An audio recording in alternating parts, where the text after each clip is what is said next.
And that final piece was called Lut till far, a Swedish piece meaning Song for My Father. And that was the Murray Project. And I'd like to welcome Jenny Eriksson here from the Murray Project. Thank you so much for coming along today. Thanks for having me. Now, that was quite a selection of music from lots of different areas around Europe and the UK as well.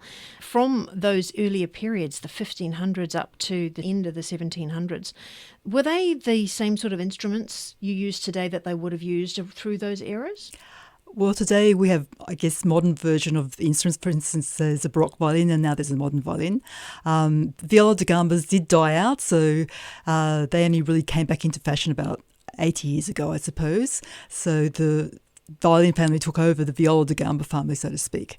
And the theorbo, which Tommy uses, that was used back in the 16th, 17th century. And again, they're used again now as well. They're amazing because we don't see many of them around, and yet more and more I hear them showing up.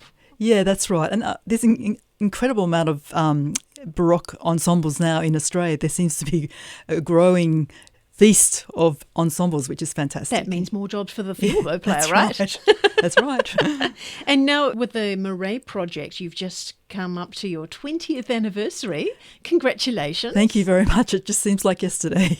I know, it just passed quickly. Was there sort of major milestones along the way that makes you remember what happened through that time? I guess there's personal ones because some of the repertoire is very demanding. For instance, when I finally played the La Folias, which is a variation of 32 variations, which goes all over the instruments. It's technically very difficult, and to be able to perform that was a milestone.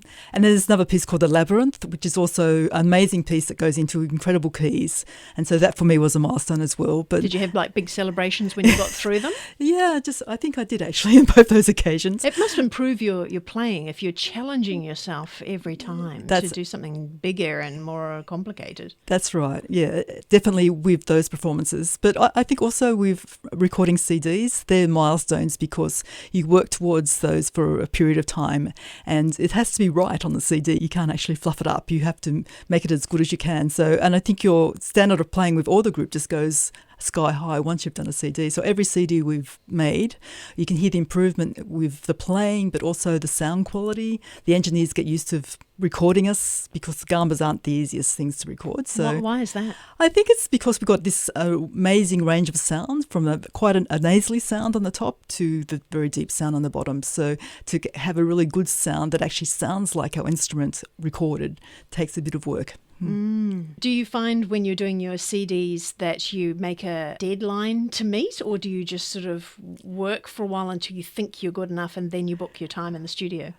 Oh, I always thought that everything would be perfect when you go into the studio, that you've got the scores marked up, you've got this done. But I don't think you're ever ready to record. I've decided that. I think you just do have to book that time and then have focus towards what you want to achieve. But I'm getting more focused in that way, that I'm thinking, well, what do I want to receive at the end of that recording? Where do I want that recording to go?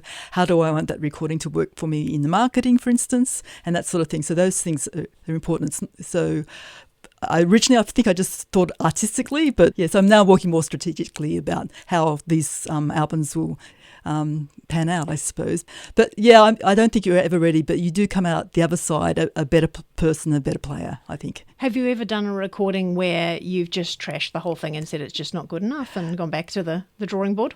No, it's too expensive. Well, this is the great thing, isn't it, about being artists of residence here at Fine Music, that you've been able to use the studios. No, it's been fantastic. Last year we actually recorded what we're playing today here in the studio, so it was fantastic to have that time to do that. And for a small ensemble, it works really well.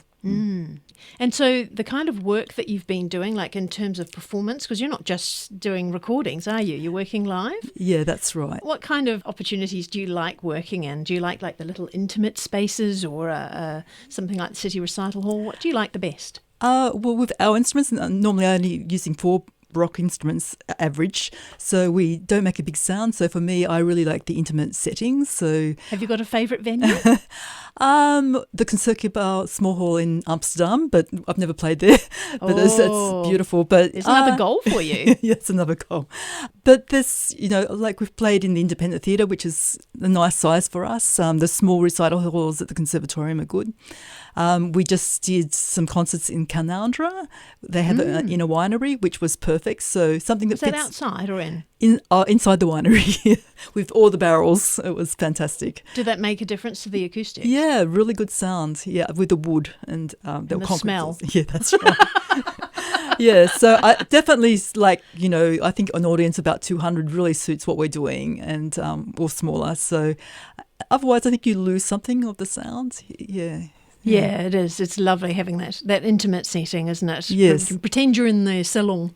That's right. I think that's great. Well, look, thank you so much for coming in today, Jenny. Okay, my pleasure. And if you're interested in buying music from the Murray Project of any of their 7 albums, you can go to their website, murrayproject.com.au. And Murray, just a spelling reminder again, is MARAIS, project.com.au. Thanks again, Jenny. Thank you for having me.